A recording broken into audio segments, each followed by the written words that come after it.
मराठा समाजाच्या आरक्षणासाठी मराठा क्रांती ठोक मोर्चाच्या वतीनं 22 तारखेपासून आंदोलन। मराठा क्रांती ठोक मोर्चा आंदोलनाची सुरुवात संभाजीनगर क्रांती चौकातून करणार आहोत।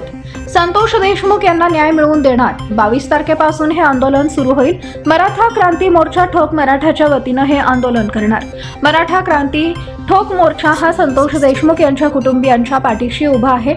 मराठा समाजाला आरक्षण देण्यासाठी काय करावं लागेल हे सांगण्यासाठी हे आंदोलन असेल। मराठा समाजाला ओबीसी मधून आरक्षण देण्यासाठी प्रत्येक नेत्याच्या घरी जाऊन भूमिका घेतलेली आहे। सरकार कुठं चुकतं हे सांगण्यासाठी हा मोर्चा असेल। त्यामध्ये तुम्ही मराठा समाजाचं एकंदरीत आंदोलन उभं करणार आहात। नेमकी पार्श्वभूमी काय असणार आहे, कसं आंदोलन असणार आहे, काय स्वरूप असणार आहे?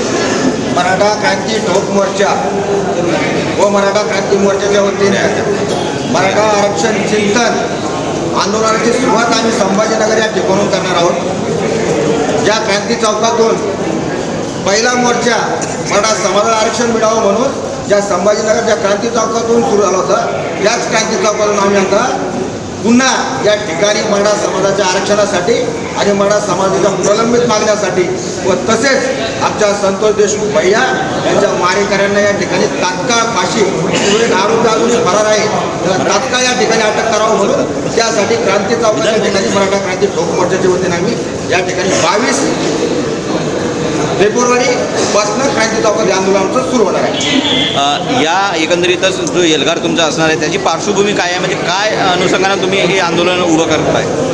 नक्कीच मराठा क्रांती ठोक मोर्चाच्या वतीने आणि सकल मराठा समाजाच्या वतीने आम्ही त्या ठिकाणी मराठा आरक्षणाचं प्रदर्शन त्या ठिकाणी मांडणार आहोत, जेणेकरून सरकार मराठा समाजाला का बरं आरक्षण देत नाही, सरकारच्या काय चुका याच्यामध्ये आहे, या सगळ्या चुका या मराठा प्रदर्शनाच्या माध्यमातून आम्ही त्या ठिकाणी मांडणार आहोत। बीडमधलं मसाजोगचं प्रकरण जे आहे एकंदरीत ती आणि जरांगे पाटलांची जी भूमिका आहे या अनुषंगाने पण या मोर्चामध्ये किंवा या आंदोलनाच्या पडतात दिसतील या मोर्चामध्ये हे बघा, आमचे संतोष भैया मसाजोगचं जे प्रकरण घडलं तेव्हापासून मराठा क्रांती ठोक मोर्चा गाव पातळीवरती संतोष देशमुख कुटुंबासोबत आंदोलनाच्या माध्यमातून मोर्चाच्या माध्यमातून त्यांच्या खांद्याला खांदा देऊन आम्ही या ठिकाणी उभं राहिलो आहोत।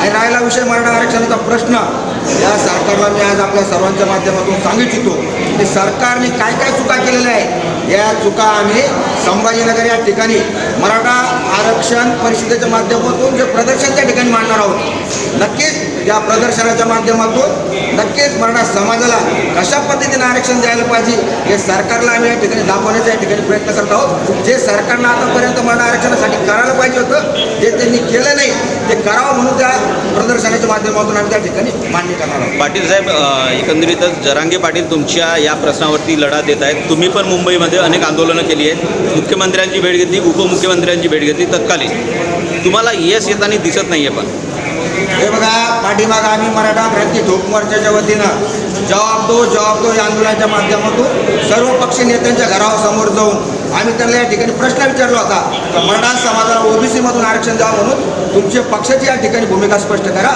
आणि नक्कीच या ठिकाणी उद्धव ठाकरे साहेब असतील, देवेंद्रजी असतील व तसेच शरद पवार असतील व एकनाथ शिंदे साहेब असतील, एकाही पक्षाच्या नेत्यांनी या ठिकाणी मराठा आरक्षणाच्या बाबतीत या ठिकाणी यांची भूमिका या ठिकाणी स्पष्ट केलेली नाही। त्यामुळं क्रांती चौकामध्ये मराठा क्रांती ठोक मोर्चाच्या वतीनं आमचे प्रदर्शन या ठिकाणी मांडणार आहोत की सरकार कुठं या ठिकाणी चुकतंय आणि सरकारनं काय करायला पाहिजे हे मराठा आरक्षणाच्या प्रदर्शनाच्या माध्यमातून आम्ही त्या ठिकाणी मांडणार आहोत।